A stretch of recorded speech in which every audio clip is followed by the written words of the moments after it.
আর রাসূল সাল্লাল্লাহু আলাইহি ওয়াসাল্লাম ইসলামের ন্যায় শাসন করবে 7 বছর। 7 বছরের মাথায় ঈসা আলাইহিস সালাম এবং নবী মুজাহিদরা এক শীতল বাতাসে মৃত্যুবরণ করবে এবং পৃথিবীতে শুধু মুনাফিক এবং কাফেরদের অবস্থান হবে। আপনারা যে সমস্ত হাদিস শোনেন যে পৃথিবীতে কোরআনের আয়াত উচ্চারণ করার মতো লোক থাকবে না, আল্লাহর নাম উচ্চারণ করার মতো লোক থাকবে না, প্রকাশ্যে মানুষ জেনায় লিপ্ত হবে, কাবায় হজ হবে না, এগুলো সব ঈসা আলাইহিস সালামের বড় হবে। এই জেনারেশনটা মুমিনদের চলে যাওয়ার পরের যে জেনারেশন যাদের উপর কিয়ামত কায়েম হবে, এটা যে সেই জেনারেশন। তার পর্যন্ত মুমিন মুসলমান আল্লাহ কোরআন যুদ্ধ জিহাদ সবই থাকবে, মুসলমানরাও থাকবে এবং লড়াইও চলবে। তো এই সংক্ষিপ্ত বর্ণনা শেষে যেটা একদম সামান্য কথা, সেটা হচ্ছে দাজ্জাল এবং ইমাম মাহদী বিষয়ে আমাদের বিশ্বাস করা উচিত।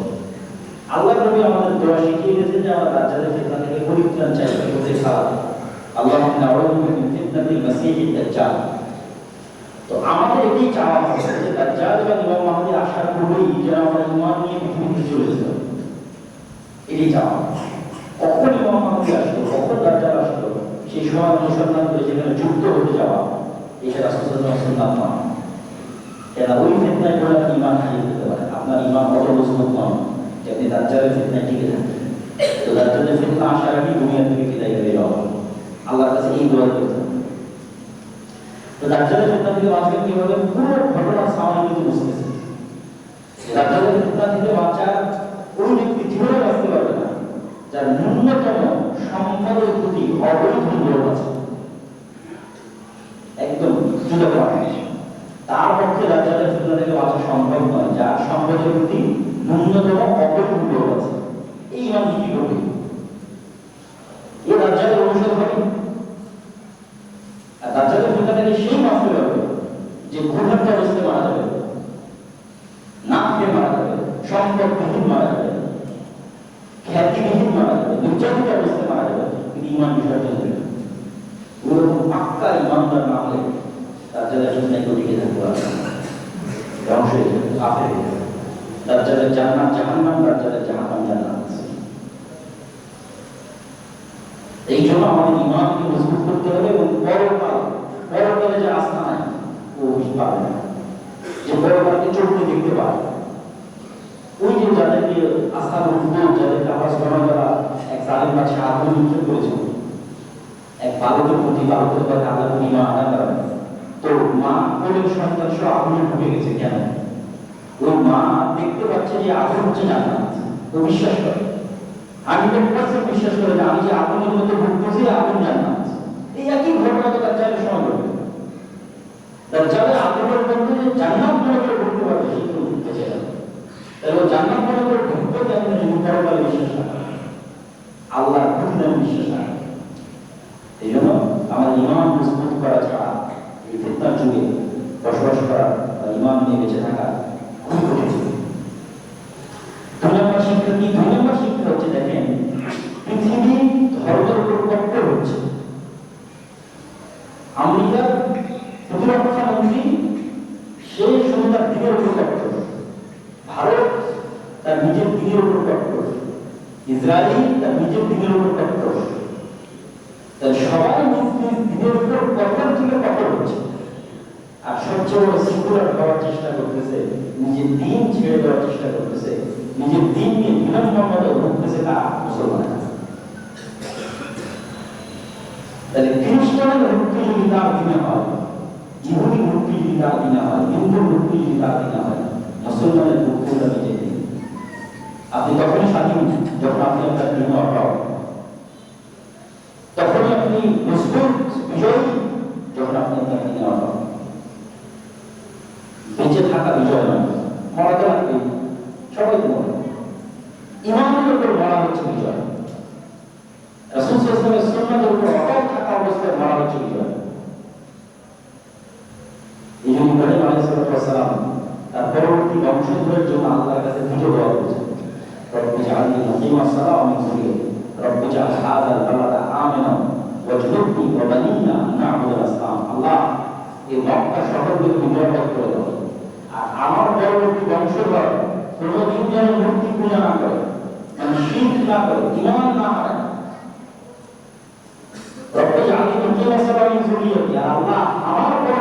বংশধর কোনদিন যেন বেনামাজি না হয়। তাহলে কি পরিমাণ দরদ থাকলে ইব্রাহিম আলাইহিস সালাম এই দোয়া করতে পারেন সেটা পরবর্তী বংশধর যেন বেনামাজি না হয়। তাহলে 5 ওয়াক্ত সালাত আদায় অবস্থায় থাকা আর ইমাম অবস্থায় থাকা এই সফলতা। পৃথিবীর সর্বশ্রেষ্ঠ সম্পদ হচ্ছে এই দুইটা, যার কাছে 5 ওয়াক্ত সালাতের জন্য আওয়াজ আর যার কাছে ইমামের নূর আছে, সে পৃথিবীর সবচেয়ে ধনী। এখন রমজান মাস চলে গেল, আমরা কোরআন শিখলাম কিনা, কোরআন থেকে জ্ঞানগুলো অর্জন করলাম কিনা, পরকালের প্রতি আমাদের বিশ্বাস মজবুত করলাম কিনা আমরা জানি। তখন শেষ অংশে চলে এসেছি ঈদ সংক্রান্ত গুরুত্বপূর্ণ কয়েকটা সুন্নাত। ঈদের দিন, ঈদুল ফিতরের দিন রাসূল সাল্লাল্লাহু আলাইহি ওয়াসাল্লাম বিজোড় খেজুর খেয়ে যেতেন। 1, 3, 5, 7, 9, 11 বিজোড় খেজুর। সেবাই এগুলো খেতে পারে, সমস্যা নেই, কিন্তু সুন্নাত হচ্ছে খেজুর এবং বিজোড় খেজুর খেয়ে ঈদের মাঠে যাওয়া। 2 নম্বর সুন্নাত কি? ঈদের মাঠে পানি খেতে যেতে, রাসূল পানি খেতে মাঠে যেতেন। 3 নম্বর সুন্নাত হচ্ছে মসজিদে নববী থাকা অবস্থাতেও রাসূল সাল্লাল্লাহু আলাইহি ওয়াসাল্লাম মসজিদের বাইরে খোলা মাটিতে সালাত আদায় করেছেন। তাহলে খোলা মাটিতে সালাত আদায় করেছেন। 4 নম্বর সুন্নাত, রাসূল সাল্লাল্লাহু আলাইহি ওয়াসাল্লাম ঈদের দিন রাস্তা চেঞ্জ করতেন। যে রাস্তায় যেতেন ওই রাস্তায় আসতেন না, যে রাস্তায় আসবেন ওই রাস্তায় যেতেন না। 5 নম্বর, ঈদের দিনের সবচেয়ে বড় আনন্দ হচ্ছে আল্লাহর বরত্ব ঘোষণা করতে করতে ঈদের মাঠে যাওয়া। এটাই মূল আনন্দ। আল্লাহু আকবার, আল্লাহু আকবার, লা ইলাহা ইল্লাল্লাহ, আল্লাহু আকবার, আল্লাহু আকবার, ওয়া লিল্লাহিল হামদ। এটা যখন উচ্চারণ করতে করতে যাবেন এক রাস্তায়, আসবেন আর এক রাস্তায়, উচ্চারণ করতে করতে যাবেন আসবেন, ঈদের মাঠে যতক্ষণ থাকবেন ততক্ষণ উচ্চারণ করবেন, এটি আনন্দ। 6 নম্বর, অন্য কোনো সালাতে রাসূল সাল্লাল্লাহু আলাইহি ওয়াসাল্লাম এত কড়াকড়ি করেননি মেয়েদের জন্য। ঈদের সালাতে যে কড়াকড়ি করেছেন, বোরখা না থাকলে ধার দিয়ে যাবে, ওড়না না থাকলে ধার দিয়ে যাবে, কিন্তু মেয়েদের ঈদের মাঠে যাবে। এমনকি ঋতুবতী মাসিক মহিলা ঈদের মাঠে যাবে, সালাত আদায় করবেন ঈদের মাঠে যাবে। এটা আল্লাহর আদেশ। কতটা কঠোর হলে তিনি আদেশ দিতে পারেন। তাই ঈদের মাঠে মেয়েদের ব্যবস্থা করতে হবে। ঈদের মাঠে সালাতের আগে লা আযানা ওয়া ইকামাতা ওয়া খুতবা, সালাতের আগে কোনো আযান না, কোনো ইকামত না, কোনো বক্তব্য না। এটা ঈদের সুন্নাত। ঈদের মাঠের প্রথম কাজ হচ্ছে সালাত। যেন ইউপি হোক, চ্যানেল হোক, মেম্বার হোক, আর যেই হোক, কথা বলার সুযোগ নেই। তাহলে কি বলবো? সবাই বলবো আল্লাহু আকবার, আল্লাহু আকবার, লা ইলাহা ইল্লাল্লাহ, আল্লাহু আকবার, ওয়া লিল্লাহিল হামদ। কতক্ষণ পর্যন্ত বলবো? যখন সালাত শুরু না হচ্ছে, তার আগে কোনো কথা নেই। সালাত শুরু হবে, সালাতের পরে ইমাম সাহেব বক্তব্য দিবেন, তারপরে যদি ইউপি চেয়ারম্যান তারা কথা বলতে চায় কথা বলতে পারে, সালাত আগে। ঈদের মাঠে যাওয়ার আগেই ফিতরা করতে হবে। ফিতরা গরিব, মিসকিন, ফকির সবার উপর ফরজ। যার বাড়িতে একদিনের খাবার আছে তার উপর ফিতরা ফরজ। এটা ভুল না। আমরা মনে করি যাকাত ধনী দিলে ফিতরাও আমাদের ধনী হয়ে যাবে না। যাকাত ধনীরা দিলে এটা ঠিক, কিন্তু ফিতরা যার বাড়িতে একদিনের খাবার আছে তাকে ফিতরা দিতে হবে। একদিনের অতিরিক্ত খাবার আছে তাকে ফিতরা দিতে হবে। এই ফিতরা রিকশা চালক, ভ্যান চালক, গরিব, মিসকিন সব উপর ফিতরা ফরজ। মাথার প্রতি এক সা সমান 2.5 থেকে 3 কেজি হয়। মাথা একটা কম বেশি হতে পারে। খাদ্যদ্রব্য দিয়ে ফিতরা দেওয়া হয়, যেমন আমাদের খাদ্যদ্রব্য চাল। ঈদের মাঠে যাওয়ার পরে বের করে যেতে হবে। বরং ঈদের মাঠে যাওয়ার পরে হতে হবে এটা জরুরি না। বরং ঈদের মাঠে যাওয়ার পরে হতে হবে এটা সাথে করবো, কিন্তু বের করতে হবে। যখন আমার মূল খাবার থেকে আমি জিনিসটা আলাদা করবো তবে এক জায়গায় জমা করবো, এটা ঈদের সাথে জরুরি না।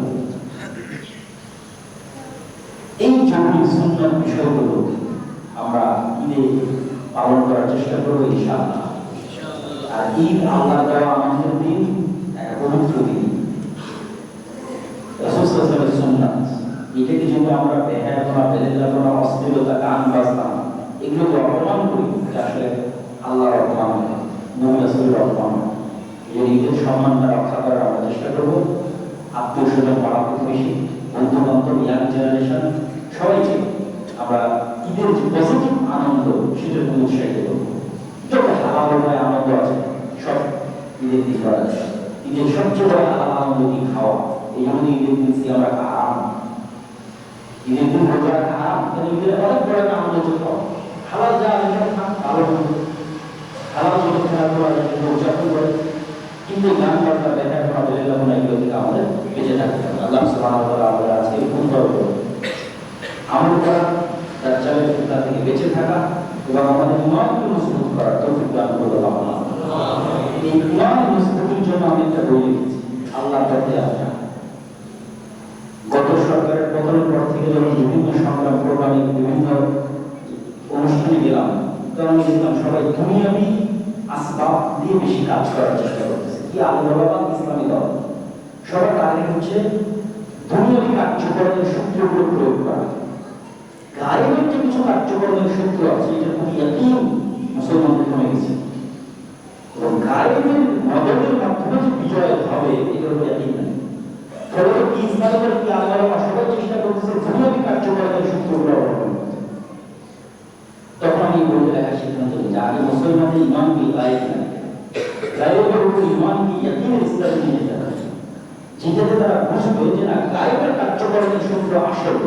ওইটা যদি আমি ঠিক রাখতে পারি এবং গায়েব থেকে যদি মদত অর্জন করতে পারি তাহলে দুনিয়াতে বিজয় সম্ভব।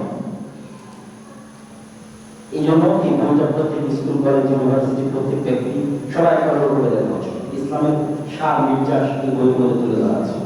আল্লাহ সুবহানাহু ওয়া তাআলা আমাদের আজকে খুব বুঝায় এবং আমল করার তৌফিক দান করুন। আল্লাহুম্মা আমিন।